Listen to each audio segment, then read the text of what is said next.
A few months ago, my wife started to eat some unusual things.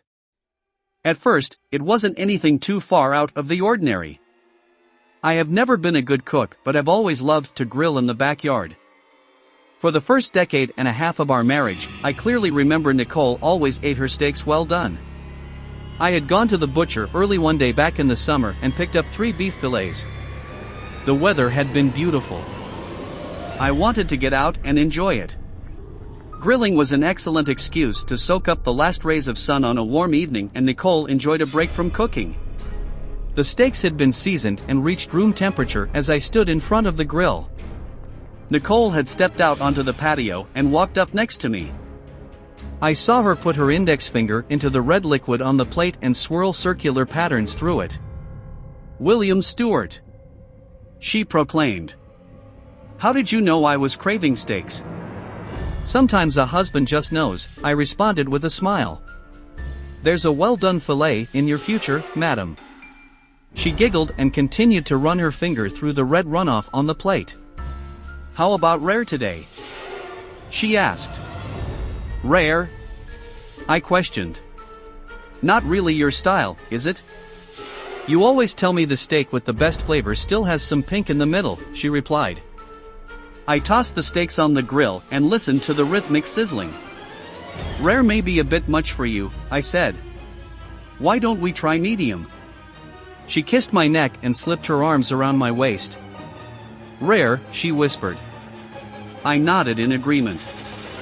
Nicole removed her arms from my waist and swirled her finger through the red liquid on the plate again before picking it up and heading inside.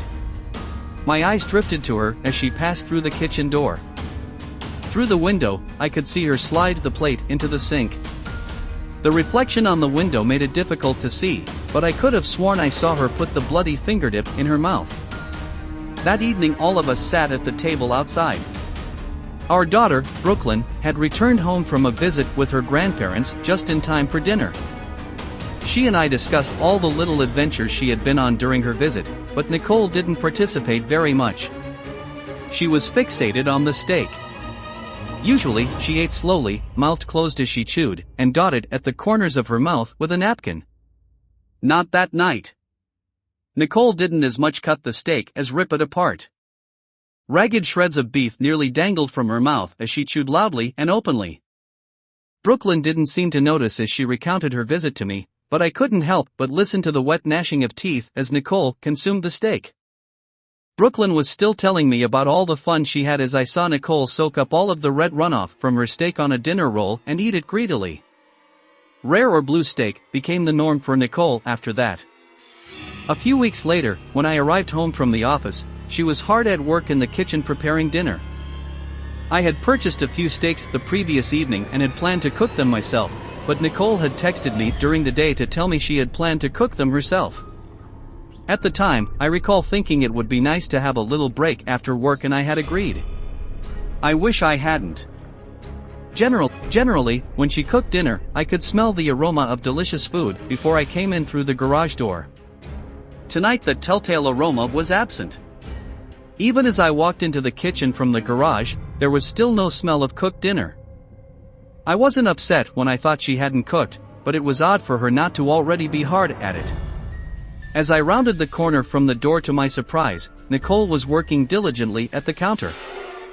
3 white dinner plates sat on the kitchen island. Something pink about the shape of a hockey puck and twice as tall was in the center of each dish.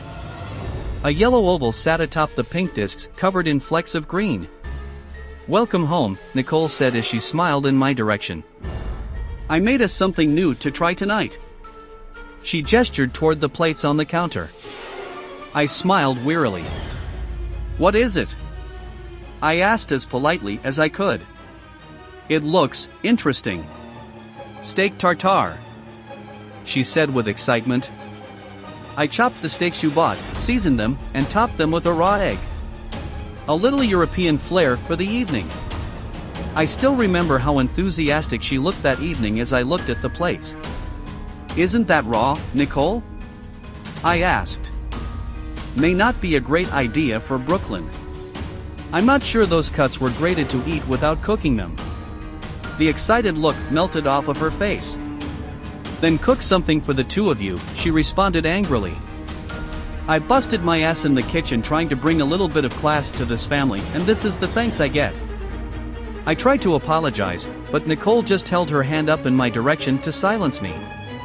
She scooped up the plates and pushed the raw piles of beef onto one dish before taking it outside and eating it on the patio table.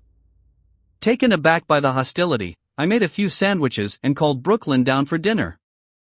Nicole didn't speak to me for the rest of the night. Over the coming weeks, Nicole stopped giving me the cold shoulder and things mostly returned to normal. When she cooked dinner, it was a commonplace dish again. Nothing raw or out of the ordinary. It was a relief that there was no recurrence of the tartare incident. I did notice that Nicole would barely pick at the food she cooked. Even when she did take a bite, her lips would curl into a sneer as though the flavor was making her sick. She rarely ate more than a fourth of her plate. It became common for raw cuts of meat or ground beef to vanish from the refrigerator. The first time I noticed it, a tray of ribeyes that I had seasoning in the fridge was missing. When I asked Nicole what had happened, she told me that Roscoe, our golden retriever, had knocked the tray onto the floor and eaten them.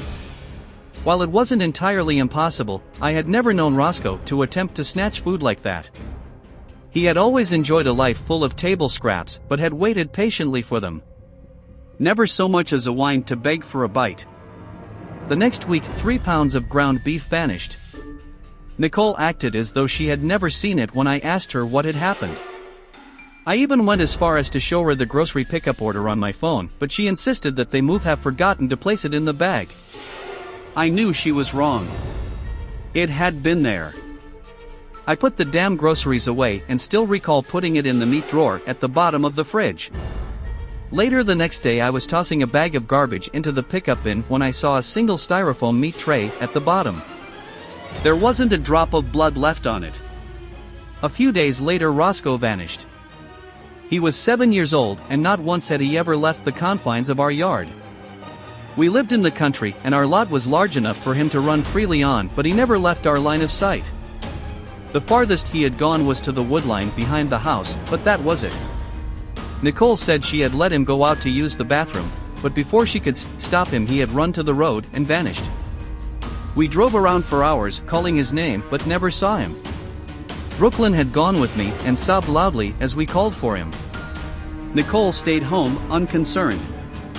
While cutting up a fallen tree in the backyard a week after Roscoe had vanished, I could smell the sickly sweet scent of decay. Turning the chainsaw off and stepping into the underbrush, I tried to find the source. Flies buzzed loudly 100 feet ahead, and when I reached the spot, the stench was overwhelming. I pulled back the overgrowth and found a pile of bones and a hairy pelt matted with blood. It appeared all of the meat was gone. Reaching down and picking up a stick, I prodded the pile of rot to try and identify what kind of animal it had been. As a wet pile of skin and bone sloughed to the side, my heart dropped. Roscoe's brass name tag and collar sat at the bottom of the remains. I found Roscoe, I said to Nicole that evening. That's sad, she replied flatly. Nicole sat in a large armchair in our bedroom with the lights off. This had become her routine.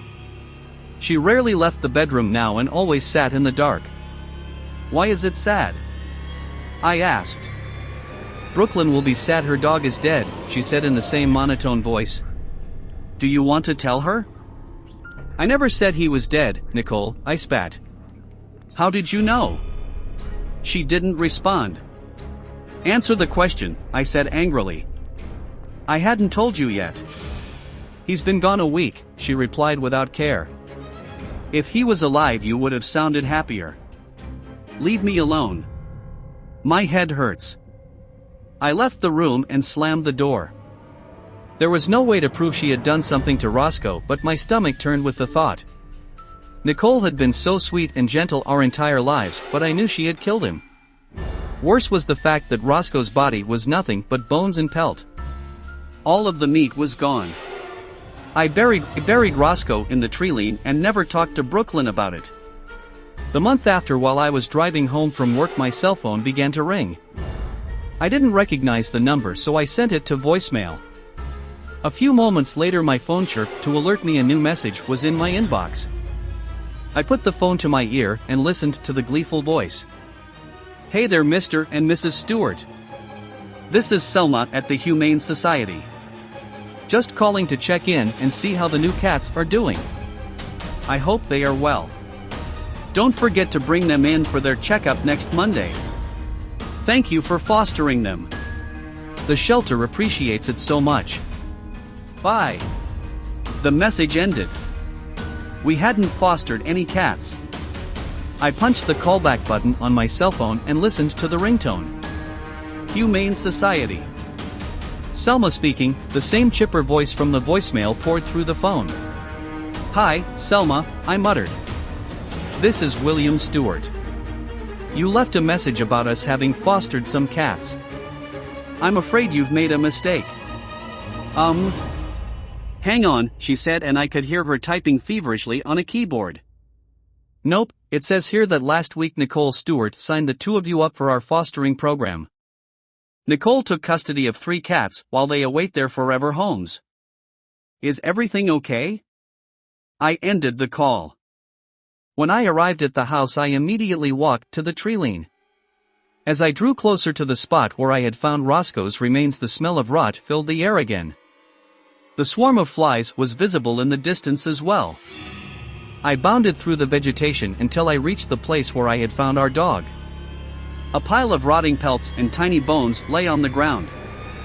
Flies and maggots worked their way in and out of the folds of skin.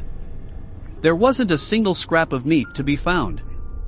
Knowing Brooklyn wouldn't have been home from school yet, I stormed to the house to confront Nicole. It had been my fault I turned such a blind eye to this, but I had had enough. Whatever was wrong with her, we had to get her help. I searched the entire house, but Nicole was nowhere to be found. Call after call to her cell phone went unanswered. She didn't return any of my text messages. After a call to her work, her family, and our friends, no one reported seeing her. She never came back to the house. Brooklyn asked me where she had gone, but I told her truthfully that I didn't know.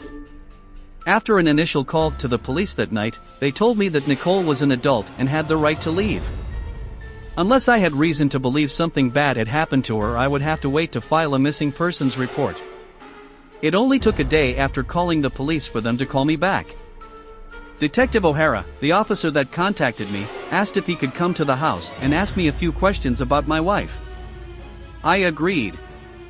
We sat on the back porch in the midday sun as Detective O'Hara scribbled away in his pocket-sized notebook. He was a middle-aged man with a vanishing hairline, protruding stomach, and hard eyes. "So when was the last time you saw Nicole?" he asked without looking up. "2 days ago," I replied. "I called you guys that night, but whoever answered told me I couldn't file a report unless I suspected something bad had happened to her. Have you found something?" "Yes and no," he responded. "We do want to move forward with the missing persons report on your wife." My heart began to beat quickly. "Do you have any reason to expect that someone would have wanted to hurt her?" O'Hara questioned. "Does she have any connections with anyone in the area that may be in danger?" "I don't think so," I replied. "Do you think she's been hurt? What happened? Why are you willing to take the report now?" Detective O'Hara closed his notebook and slid it into his shirt pocket. He rubbed his eyes with the tip of his fingers before fishing a cigarette out of a pack in his other pocket. The flame of his lighter danced on the tip of his cigarette. "We found some remains in the woods a few miles from your house," he said sternly. "We think they are the remains of 2 adults of undetermined age and sex. It'll be on the evening news tonight. Big press conference." I sat in silence. "I do not know that any of the remains belong to your wife, but her disappearance lines up with the discovery of the bodies. Can I go to the morgue and try to identify her?" I asked. Warm tears had started gathering in my eyes. "No, sir, Detective O'Hara. There isn't enough of the bodies left to identify. We'll have to do dental match identification on the remains." "You said her disappearance lines up with when the bodies were found," I sobbed. "How could they be so decomposed in 2 days that you need to do a dental match?" O'Hara crushed the smoldering cigarette below his heel and lit another. They aren't decomposed, he said quietly. Someone cut all of the muscle and tissue off of the bodies. Nicole is still missing. Her dentist was able to provide x-rays to the police. None of the recovered bodies have matched with her. The police keep telling me they will find her, but I know they won't. My wife started eating strange things and I am fairly certain that it has gotten worse.